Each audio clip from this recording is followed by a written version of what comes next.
Plano ng Senado na magtalaga ng impeachment manager sakaling iakyat na sa Senado ang impeachment laban kay Vice President Sara Duterte.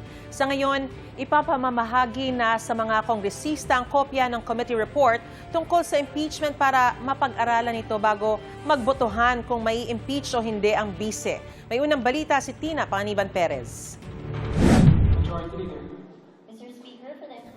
Mr. Speaker, I move to direct the Secretary General to immediately furnish the members electronic copies and distribute to the members printed copies of Committee Report number 261 containing House Resolution number 989. Para mabasa at mapag-aralan bago ang inaasahang botohan sa plenaryo sa Lunes, iniutos sa House Secretary General na bigyan ang lahat ng kongresista ng kopya ng committee report ng House Committee on Justice. Pati na ang resolusyon nagtatakda ng Articles of Impeachment laban kay Vice President Sara Duterte. Is there any objection? Hearing none, the motion is approved.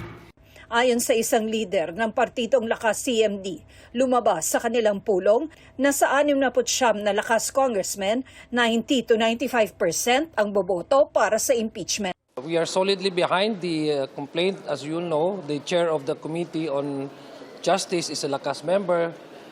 The respondent of one of the complaints is also a Lakas member. 106 na boto ang kailangan para maiakyat ang Articles of Impeachment sa Senado.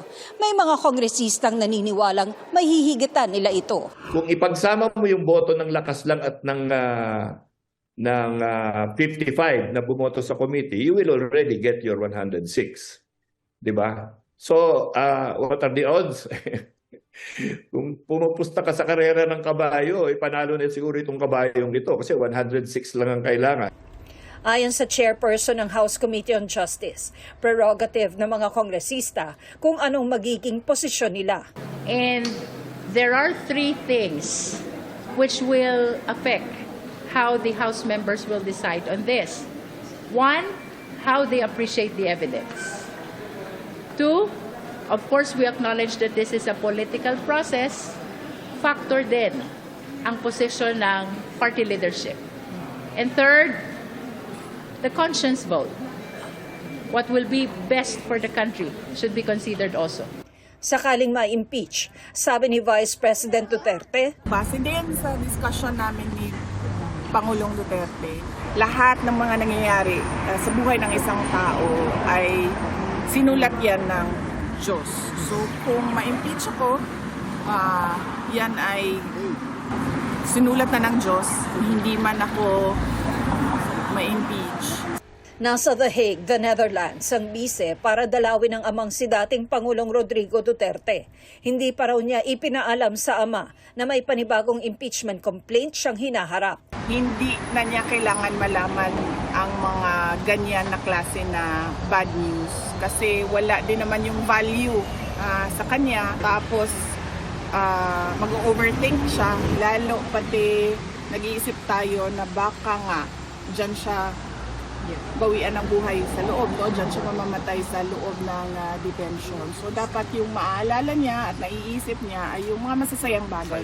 Sa pagdinig ng komite, naungkat ang mga bank transactions hindi lamang ng bise, kundi pati ang sa kanyang asawang si Attorney Manasseh Carpio. Bagay na pinalaga ng pangalawang Pangulo. I think it's unfair dahil hindi naman sila Vice President and hindi naman sila ini-impeach. And tulad ng mga asawa at mga anak din ng mga congressman, they have the right to privacy, being ordinary individuals and private citizens.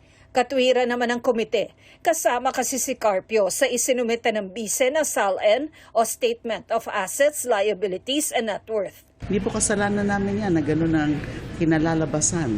Na siyempre nung tinignan na yung sa AMLAC records and then sa SALN, because you know these are the joint SALN of the husband and wife, and then hindi namin kasalanan yun na gano'n ang lumabas sa 6.7 billion, 4-point-something billion of inflows ng pera sa mga accounts nila.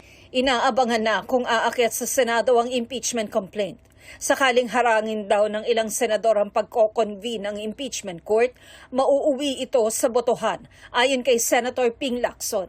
May motion eh. Kung motion na wag i-convene, sa botohan mauwi yun. Kasi ang court hindi naman one-man court eh. It's a 24-member court. So majority pa rin yung magre-rule. Kapag natuloy naman ang impeachment, panukala ni Lacson na sa hapon gawin ang impeachment at session para pwede ang committee hearing sa umaga. Plano rin daw ng Senado na magtalaga ng impeachment manager. Mas mainam daw kasi na abogado ito, lalo't hindi abogado sina Senate President Tito Soto at Majority Leader Mig Zubiri. We're planning to appoint an impeachment manager. Tingnan namin si Senator Kiko para lawyer. Parang Timon, no? Parang may manggugulo. Ito ang unang balita. Tina Panganiban Perez para sa GMA News.